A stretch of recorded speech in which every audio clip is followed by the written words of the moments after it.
Hello friends, welcome back to my channel. So நம்மளுடைய GK free classes-ல இன்னைக்கு day 1 first class தான் பார்க்க போகிறோம். ஸோ அது என்ன ஹெட்டிங் அப்படின்னு பார்த்தீங்கன்னா இந்திய அரசியலமைப்பு. ஸோ இந்த டாப்பிக்லேருந்து தான் பார்க்க போகிறோம். இது நான் ஆல்ரெடி சொல்லியிருந்தேன், ஒரு 3 part வீடியோவில் இந்த இந்திய அரசியலமைப்பு டாப்பிக்கை நம்ம கம்ப்ளீட் பண்ணிடுவோம் அப்படின்னு சொல்லியிருந்தேன். ஸோ இன்றைக்கி வந்து ஃபஸ்ட்டு பார்ட்டு தான் பார்க்க போகிறோம். ஸோ ஆல்ரெடி நீங்கள் படிச்சிடணும், ஓகேங்களா? ஸோ படிச்சுட்டு இது வந்து உங்களுக்கு ஒரு ரிவிஷனுக்கு தான், ஓகேங்களா? ஸோ அதனால் படிச்சிருங்க, படிச்சுட்டு இது ரிவிஷனுக்கு யூஸ் பண்ணிக்கோங்க, ரொம்பவே யூஸ்ஃபுல்லாக இருக்கும். ஸோ இப்போ வாங்க டைரெக்டாக வீடியோக்குள்ளே போகலாம். ஸோ வீடியோக்குள்ளே போகிறதுக்கு முன்னாடி நம்மளுடைய சேனலுக்கு நீங்கள் புதுசாக இருந்தீங்க அப்படின்னா மறக்காமல் நம்ம சேனலை சப்ஸ்கிரைப் பண்ணிவிட்டு டிஸ்கிரிப்ஷனில் ஒரு டெலகிராம் சேனல் லிங்க் இருக்குது, ஸோ அதில் ஜாயின் பண்ணிக்கோங்க. ஸோ இந்த line by line questions topics பார்த்திங்கன்னா எல்லாமே மோஸ்ட்லி இம்பார்ட்டண்ட் கொஸ்டின்ஸாக தான் இருக்கும், ஓகேங்களா? ஸோ எல்லாமே மோஸ்ட்லி இம்பார்ட்டண்ட் தான். ஸோ அதனால் எல்லாத்தையுமே வந்து நல்லா பார்த்துக்கோங்க. ஸோ இந்த பாயிண்ட்ஸை விட்டுறலாம், அதை விட்டுறலாம் அப்படின்னு சொல்லிட்டு யாரும் இருக்க வேண்டாம். ஸோ எல்லா பாயிண்ட்ஸையுமே வந்து முழுமையாக பாருங்கள்.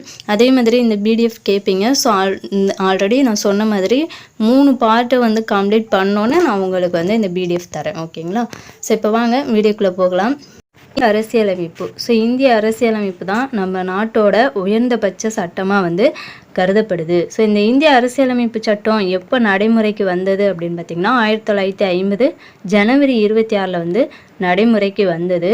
ஸோ இந்த நாளில் தான் பார்த்திங்கன்னா 1930 ஜனவரி 26 முழு சுதந்திர நாளாக வந்து கொண்டாடப்பட்டது. லாகூரில் பார்த்திங்கன்னா ஒரு காங்கிரஸ் மாநாடு வந்து முழு சுயராஜ்யத்தை அடைவது என்ற முழக்கம் வந்து வலுப்பெற்றது. ஸோ அது எந்த ஆண்டு அப்படின்னு பார்த்திங்கன்னா 1929.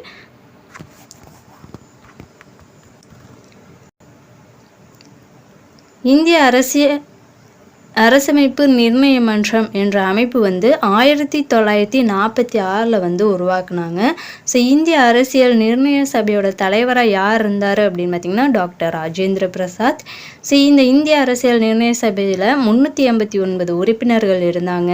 ஸோ அதில் பார்த்திங்கன்னா 15 பெண் உறுப்பினர்கள் வந்து இருந்தாங்க.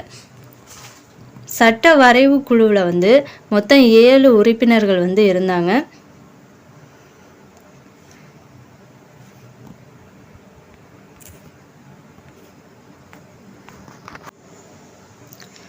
ஸோ சட்ட வரைவு குழுவில் பார்த்திங்கன்னா மொத்தம் 8 பேர் வந்து இருந்தாங்க. அதில் பார்த்திங்கன்னா 7 உறுப்பினர்கள் இருந்தாங்க, ஒரு தலைவர் இருந்தார். ஸோ அந்த ஒரு தலைவர் யார் அப்படின்னு பார்த்திங்கன்னா டாக்டர் BR அம்பேத்கர். ஸோ சட்ட வரைவு குழு ஆலோசகராக நியமிக்கப்பட்டவர் யார் அப்படின்னா BN ராவ். இந்திய அரசியல் நிர்ணய சபையோட முதல் கூட்டம் எப்போ தொடங்கினாங்க? 1946 டிசம்பர் 9 தான் வந்து முதல் கூட்டம் வந்து தொடங்கப்பட்டது. அரசமைப்பு சட்டத்தை எழுதும் வேலைகள் பார்த்திங்கன்னா 1946 டிசம்பர் 9 தான் தொடங்கப்பட்டுச்சு. அதாவது முதல் கூட்டம் தொடங்கப்பட்டுச்சுல. ஸோ அப்பயே வந்து அரசமைப்பு சட்டத்தை எழுதும் வேலையும் வந்து தொடங்கப்பட்டது. இந்திய அரசியலமைப்பு சட்டத்தின் தந்தை அப்படின்னு யார் அழைக்கப்பட்டார் அப்படின்னா அம்பேத்கர். ஸோ இப்போ கொஞ்சம் ஃபாஸ்ட்டாக ஒரு தடவை பார்த்துடலாம். ஸோ நம்ம இந்த நாட்டோட உயர்ந்தபட்ச சட்டமாக வந்து எது கருதப்படுது அப்படின்னா இந்த இந்திய அரசியலமைப்பு சட்டம் தான். இது எப்போ நடைமுறைக்கு வந்தது? 1950 ஜனவரி 26. ஸோ முழு சுதந்திர நாளாக வந்து 1930 ஜனவரி 26 வந்து கொண்டாடினாங்க. 1929 லாகூரில் கூடிய காங்கிரஸ் மாநாட்டில் முழு சுயராஜ்யத்தை அடைவது அப்படிங்கிற முழக்கம் வந்து வலுப்பெற்றது. இந்திய அரசமைப்பு நிர்ணய மன்றம் பார்த்திங்கன்னா 1946 உருவாக்குனாங்க. ஸோ இதில் நிர்ணய சபையோட தலைவராக யார் இருந்தார்னா டாக்டர் ராஜேந்திர பிரசாத். நிர்ணய சபையில் பார்த்திங்கன்னா மொத்தம் 389 உறுப்பினர்கள் இருந்தாங்க. அதில் 15 பெண் உறுப்பினர்கள் வந்து இருந்தாங்க. ஸோ சட்ட வரைவு குழுவில் மொத்தம் 8 பேர் இருந்தாங்க. அதில் பார்த்திங்கன்னா 7 உறுப்பினர்கள் இருந்தாங்க, ஒரு தலைவர். ஸோ அந்த தலைவர் யாருன்னா டாக்டர் BR அம்பேத்கர். சட்ட வரைவு குழுவின் ஆலோசகராக நியமிக்கப்பட்டவர் யாருன்னா BN ராவ். இந்திய அரசியல் நிர்ணய சபையோட முதல் கூட்டம் எப்போ தொடங்கினது அப்படின்னா 1946 டிசம்பர் 9. ஸோ அன்னைக்கே பார்த்திங்கன்னா அரசமைப்பு சட்டம் எழுதும் வேலைகளும் வந்து தொடங்கப்பட்டுச்சு. ஸோ இந்திய அரசமைப்பு சட்டத்தோட தந்தை அம்பேத்கர். ஸோ நெக்ஸ்ட் பாருங்கள், இந்திய அரசியலமைப்பு சட்டம் 60 நாடுகள்லேருந்து எடுத்து ஆளப்பட்டது. ஸோ நம்மளோட இந்திய அரசியலமைப்பு சட்டம் பார்த்திங்கன்னா கிட்டத்தட்ட ஒரு 60 நாடுகள்லேருந்து எடுத்து எழுதுனாங்க. ஸோ அரசமைப்பு சட்டத்தில் 2000 திருத்தங்கள் வந்து மேற்கொண்டாங்க. ஸோ நம்மளுடைய இந்த இந்திய அரசியலமைப்பு சட்டம் எழுதி முடிக்க எவ்வளவு காலம் ஆணுச்சு அப்படின்னா 2 ஆண்டுகள் 11 மாதங்கள் 18 நாட்கள். ஸோ முழுமையான அரசமைப்பு சட்டம் எந்த ஆண்டு தயாரானுச்சு அப்படின்னா 1949 நவம்பர் 26. இந்திய அரசமைப்பு நிர்ணய மன்றம் வந்து நமது அரசமைப்பு சட்டத்தை 1949 நவம்பர் 26 ஏற்றுக்கொண்டாங்க. அரசமைப்பு சட்டம் நாள் அல்லது சட்ட தினம் கொண்டாடப்படும் நாள் பார்த்திங்கன்னா நவம்பர் 26. அரசமைப்பு சட்டத்தின் திறவுகோல் என அழைக்கப்படுவது எது அப்படின்னா முன்னுரை. ஸோ முகவுரை முகப்புரை எல்லாமே ஒன்று தான், ஓகேங்களா. ஸோ முகவுரைன்னு சொல்லுவோம், அது முன்னுரை முகப்புரை அப்படின்னு சொல்லுவோம். அரசமைப்பு சட்டத்தை உருவாக்க எவ்வளவு செலவானுச்சுன்னா 64 லட்சம். ஒரு நாட்டோட உச்சநிலை அதிகாரத்தை இறையாண்மை அப்படின்னு சொல்லுவோம். நாடாளுமன்றம் மற்றும் சட்டமன்ற உறுப்பினர்கள் யாரால் தேர்ந்தெடுக்கப்படுகிறார்? மக்களால் தான். ஸோ நாடாளுமன்றமும் சட்டமன்ற உறுப்பினர்கள் மக்களால் தான் தேர்ந்தெடுக்கப்படுகிறார்கள்.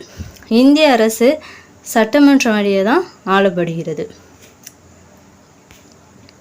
எத்தனை அடிப்படை உரிமைகள் உள்ளன? ஸோ எல்லாருக்குமே தெரியும் 6 அடிப்படை உரிமைகள் இருக்குது. என்னென்ன அப்படின்னா சமத்துவ உரிமை, சுதந்திர உரிமை, சுரண்டலுக்கு எதிரான உரிமை, சமய உரிமை, கல்வி கலாச்சார உரிமை, சட்டத்தீர்வு பெறும் உரிமை.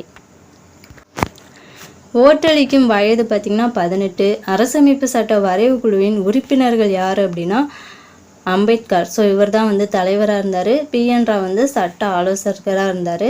So N Gopalaswami, KM Munshi, Syed Mohammed Saadulla, N Madhavrao, TT Krishnamachari, Alladi Krishnaswamy. So இவங்கெல்லாம் பார்த்திங்கன்னா அரசமைப்பு சட்ட வரவு குழுவில் உறுப்பினர்களாக இருந்தாங்க.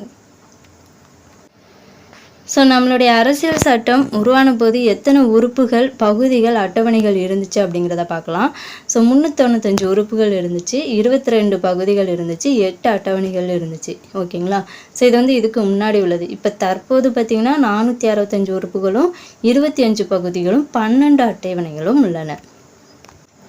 ஓகே, இப்போ இதை மறுபடியும் பார்த்தலாம். இந்திய அரசியலமைப்பு சட்டம் பார்த்திங்கன்னா 60 நாடுகள்லேருந்து எடுத்து எழுதுனாங்க. அரசமைப்பு சட்டம் 2000 திருத்தங்கள் மேற்கொண்டாங்க. இந்திய அரசியலமைப்பு சட்டம் எழுதி முடிக்க 2 ஆண்டுகள் 11 மாதங்கள் 18 நாட்கள் ஆணுச்சு. முழுமையான அரசமைப்பு சட்டம் 1949 நவம்பர் 26 தான் தயாரானுச்சு. இந்திய அரசமைப்பு நிர்ணய மன்றம் நமது அரசமைப்பு சட்டத்தை ஏற்றுக்கொண்ட நாள் 1949 நவம்பர் 26. அரசமைப்பு சட்டம் நாள் அல்லது சட்ட தினம் கொண்டாடப்பட்ட நாள் நவம்பர் 26. அரசமைப்பு சட்டத்தோட திறவுகள் எதுனா முன்னுரை அல்லது முகவுரை அல்லது முகப்புரைன்னு சொல்லுவோம். அரசமைப்பு சட்டத்தை உருவாக்க எவ்வளவு செலவானது? 64 லட்சம். ஒரு நாட்டோட உச்சநிலை அதிகாரத்தை இறையாண்மை அப்படின்னு அழைக்கிறோம். நாடாளுமன்றம் மற்றும் சட்டமன்ற உறுப்பினர்கள் மக்களால் தேர்ந்தெடுக்கப்படுகிறார்கள். இந்திய அரசு சட்டமன்றம் வழியே தான் ஆளப்படுகிறது. அடிப்படை உரிமைகள் 6 வகை இருக்குது. சமத்துவ உரிமை, சுதந்திர உரிமை, சுரண்டலுக்கு எதிரான உரிமை, சமய உரிமை, கல்வி கலாச்சார உரிமை, சட்டத்தீர்வு பெறும் உரிமை. ஸோ ஓட்டளிக்கும் வயது 18. அரசமைப்பு சட்ட வரைவு குழுவோட உறுப்பினர்கள் மொத்தம் 8 பேர் இருந்தாங்களே. ஸோ அதில் ஒருத்தர் தலைவர் அம்பேத்கர். PN ராவ் சட்ட ஆலோசகராக இருந்தார்.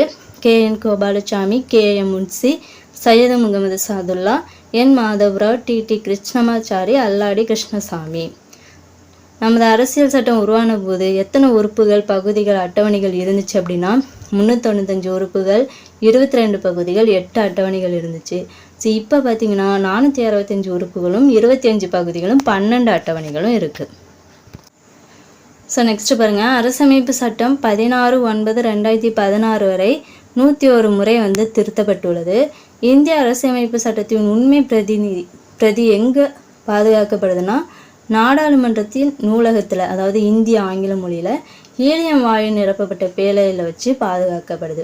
ஒரு நாட்டின் நிர்வாகமானது எந்த அடிப்படை கொள்கையை சார்ந்து அமைந்துள்ளது என்பதை பிரதிபலிக்கும் அடிப்படை சட்டம் எதுனா அரசியல் அமைப்பு தான். ஸோ ஒரு நாட்டோட முன்னேற்றத்திற்கு அச்சாணியாக விளங்குவதும் அரசியல் அமைப்பு தான். அரசியலமைப்பு என்ற கொள்கை முதலில் தோன்றிய நாடு அமெரிக்கா. இந்திய அரசியல் நிர்ணய சபையால் இந்திய அரசியலமைப்பு உருவாக்கப்பட்ட ஆண்டு 1946.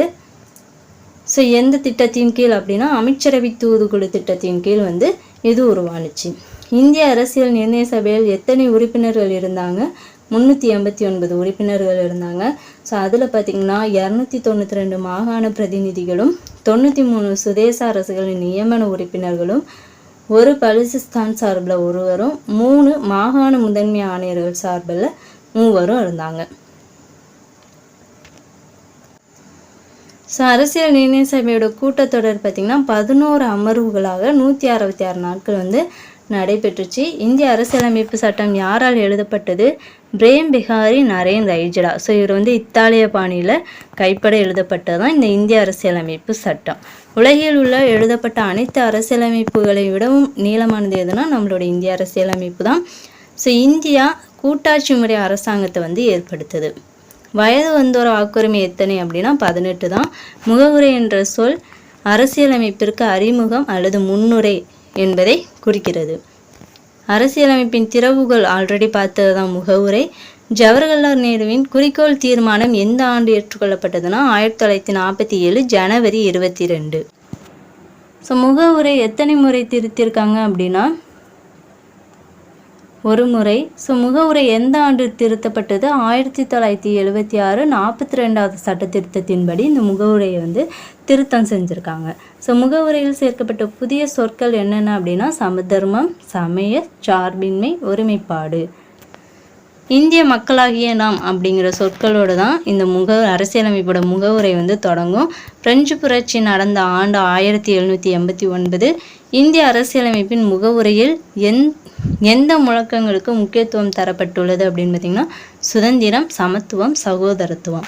சிட்டிசன் என்னும் சொல் வந்து சிவிஸ் என்னும் லத்தீன் சொல்லில் இருந்தது. இதோட பொருள் என்ன அப்படின்னா நகர அரசில் வசிப்பவர். இந்திய அரசியலமைப்பு இந்தியா முழுவதும் ஒரே மாதிரியான ஒற்றை குடியுரிமையை தான் வழங்குகிறது. ஸோ இது ஒன் டைம் வந்து ஃபாஸ்ட்டாக பார்த்துருவோம். அரசமைப்பு சட்டம் 16/9/2016 வரை 101 முறை வந்து திருத்தம் செஞ்சாங்க. இந்திய அரசமைப்பு சட்டத்தின் உண்மை பிரதி பார்த்திங்கன்னா நாடாளுமன்றத்தின் நூலகத்தில் இந்திய ஆங்கில மொழியில் ஹீலியம் வாயில் நிரப்பப்பட்ட பேழையில் வைத்து பாதுகாக்கப்படுகிறது. ஸோ ஒரு நாட்டோட நிர்வாகமானது அரசியலமைப்பு கொள்கையை சார்ந்து அமைந்துள்ளது. ஸோ ஒரு நாட்டின் முன்னேற்றத்திற்கு அச்சாணியாக விளங்குவது அரசியலமைப்பு தான். அரசியலமைப்பு என்ற கொள்கை முதலில் தோன்றிய நாடு அமெரிக்கா. இந்திய அரசியல் நிர்ணய சபையால் இந்திய அரசியலமைப்பு உருவாக்கப்பட்ட ஆண்டு 1946. ஸோ அமைச்சரவை தூதுக்குழு திட்டத்தின் கீழ் வந்து உருவாக்குனாங்க. இந்திய அரசியல் நிர்ணய சபையில் பார்த்திங்கன்னா மொத்தம் 389 உறுப்பினர்கள் இருந்தாங்க. ஸோ அதில் 292 மாகாண பிரதிநிதிகள், 93 சுதேச அரசுகளின் நியமன உறுப்பினர்கள், பலுசிஸ்தான் சார்பில் ஒருவர், மாகாண முதன்மை ஆணையர்கள் சார்பில் 3 பேரும் இருந்தாங்க. அரசியல் நிர்ணய சபையின் கூட்டத்தொடர் 11 அமர்வுகளாக 166 நாட்கள் வந்து நடைபெற்றுச்சு. ஸோ இந்த இந்திய அரசியலமைப்பு சட்டம் பிரேம் பிகாரி நரேன் ரைஜடா இத்தாலிய பாணியில் அவருடைய கைப்பட வந்து எழுதப்பட்டுச்சு. உலகில் உள்ள எழுதப்பட்ட அனைத்து அரசியலமைப்புகளும் விட நீளமானது எது அப்படின்னா நம்மளுடைய இந்திய அரசியலமைப்பு தான். இந்தியா கூட்டாட்சி முறை அரசாங்கத்தை வந்து ஏற்படுத்துது. 18 வயது வந்து ஒரு வாக்குரிமையும் ஆகும். ஓகேங்களா. முகவுரை என்ற சொல் வந்து அரசியலமைப்பிற்கு அறிமுகம் அல்லது முன்னுரைன்னு சொல்லுவோம். அரசியலமைப்போட திறவுகோள் வந்து முகவுரை தான். ஜவஹர்லால் நேருவின் குறிக்கோள் தீர்மானம் எந்த ஆண்டு ஏற்றுக்கொள்ளப்பட்டது? 1947 ஜனவரி 22. முகவுரையானது எத்தனை முறை திருத்தம் செஞ்சாங்கன்னா ஒரு முறை. ஸோ திருத்தம் செய்யப்பட்ட ஆண்டு வந்து 1976. எந்த சட்ட திருத்தத்தின்படி அப்படின்னா 42வது சட்ட திருத்தம். முகவுரையில் சேர்க்கப்பட்ட புதிய சொற்கள் என்ன அப்படின்னா சமதர்மம், சமய சார்பின்மை, ஒருமைப்பாடு.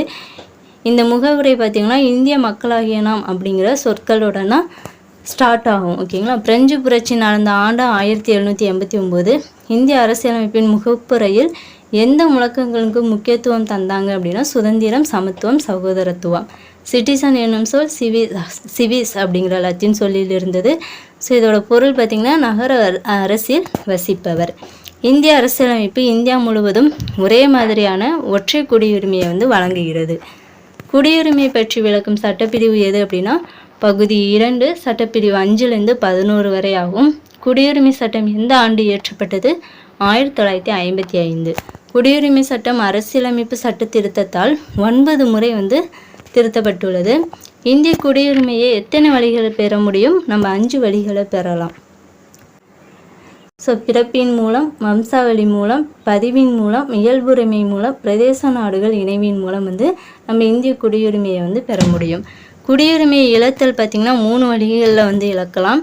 அடிப்படை உரிமைகள் பற்றி கூறும் சட்டப்பிரிவு பகுதி 3, சட்டப்பிரிவு பார்த்திங்கன்னா 12லேருந்து 35.